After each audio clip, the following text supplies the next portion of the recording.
Inflammation is a root cause of cancer, heart disease, and obesity.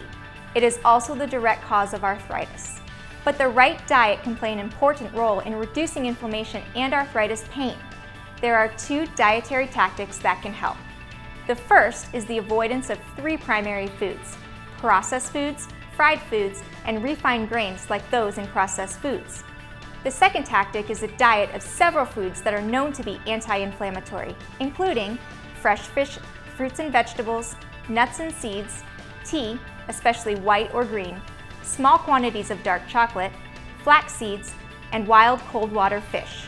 A recent study also showed that participants who ate a Mediterranean diet, including poultry and fish, beans, vegetables, and olive oil, reported reduced arthritis pain and a better quality of life. Of course, diet is just one aspect of a plan to reduce arthritis pain. Your best chance is through a multidisciplinary pain management approach to come at it from several angles and get to the source of your pain. To learn more, contact Pain Stop Clinics and schedule a free consultation and x-rays to evaluate your condition and see how we can help. Pain Stop Clinics, your pain stops here.